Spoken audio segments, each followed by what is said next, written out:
آپ نے نماز پڑھی، مثلاً آپ نے فجر کی نماز پڑھی، فجر کی نماز پڑھنے کے بعد آپ نے ظہر کی نماز بھی پڑھ لی، یعنی آپ کو ظہر پڑھنے کی توفیق مل گئی، تو اس بات کی نشانی یہ ہے کہ آپ کی فجر کی نماز کو اللہ تعالیٰ نے قبول فرما لیا تھا۔ تو ایسا کیوں کہا؟ کیونکہ آپ کے دروازے سے نہ جانے روزانہ کتنے لوگ گزرتے ہوں گے، تو کیا آپ کسی کو گھر کے اندر بلاتے ہیں؟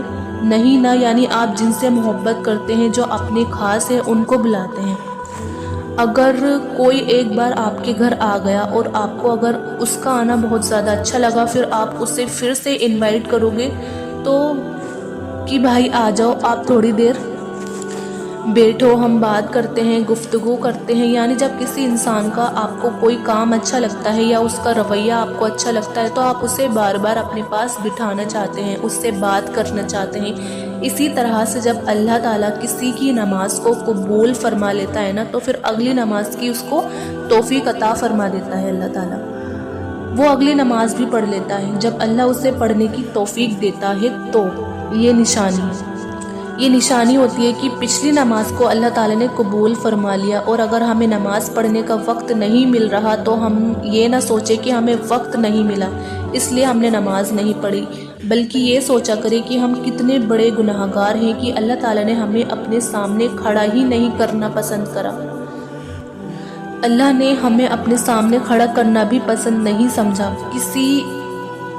اسی طرح سے آپ روزہ، اگر ہم نے ایک روزہ رکھا، اس کے بعد ہم نے اگلا روزہ بھی رکھ لیا، تو یہ اس بات کی نشانی ہے کہ ہمارے پچھلے روزے کو اللہ تعالیٰ نے قبول فرما لیا ہے۔ لیکن اس کا مطلب یہ نہیں کہ آپ روزہ رکھ کر بھی غلط کام کر رہے ہیں، جھگڑا کر رہے ہیں، گالی گلوچ کر رہے ہیں، جو نہیں کرنا چاہیے اور جو آپ کو نہیں سننا چاہیے وہ بھی آپ سن رہے ہیں، یعنی جو آپ سارے کام آپ کر رہے ہیں جو نہیں کرنے چاہیے روزہ رکھ کر، جن سے اللہ تعالیٰ نے روکا ہے، اور پھر آپ اپنی ہٹ کرمی میں روزہ رکھ رہے ہیں، تو کہ بھائی ہمیں تو روزہ رکھنا ہے، کہ ہمیں تو پیاس لگتی نہیں، تو اگر آپ کو پیاس لگتی نہیں ہے تو پھر بھی آپ روزہ رکھ رہے ہو، تو پھر آپ کے روزہ رکھنے کا کیا مطلب ہے؟ انسان کمزور ہے اور اللہ کو یہی ادا تو پسند ہے کہ دیکھو میرے بندے کو بھوک بھی لگی ہے، پیاس بھی لگ رہی ہے، لیکن پھر بھی میرے لیے بھوکا ہے۔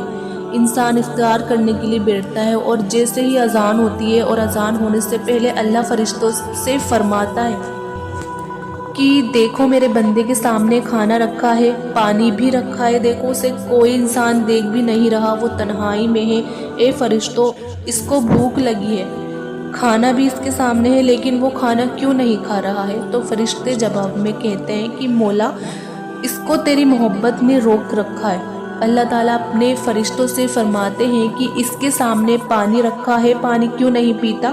تو فرشتے عرض کرتے ہیں کہ اے مولا اسے تیرے ڈر اور خوف نے روک رکھا ہے۔ تو اللہ تعالیٰ خوش ہوتا ہے، اور ایسے روزے دار کو دیکھ کر جیسے ہی اذان ہوتی ہے تو انسان کھانا کھانا شروع کر دیتا ہے، تو اللہ تعالیٰ فرماتا ہے دیکھو میں نے اجازت دے دی ہے، تو اس طریقے سے کھانا کھا رہا ہے۔ یہ ادا اللہ تعالیٰ کو بہت زیادہ پسند آتی ہے۔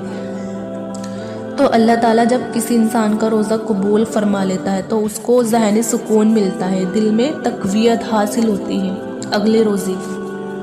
اس کو اگلے روزے کی جو ہے وہ توفیق ملتی ہے۔ لوگ یہ سوچتے ہیں کہ روزہ رکھ کے کمزور ہو گئے ہیں، لیکن ایسا نہیں ہے۔ جب انسان کا روزہ اللہ تعالیٰ اپنی بارگاہ میں قبول فرما لیتا ہے نا، تو اس انسان کے اندر ایک اندرونی طاقت اس کو ملتی ہے۔ اگر اوپر سے وہ دکھ رہا ہوگا کمزور، لیکن اندر سے اسے ایک طاقت اور قوت ملتی ہے، وہ بندہ خود محسوس کرنے لگتا ہے۔ یہ روزے کا کمال ہے، اس لیے روزے کو ہرگز مس نہ کریں۔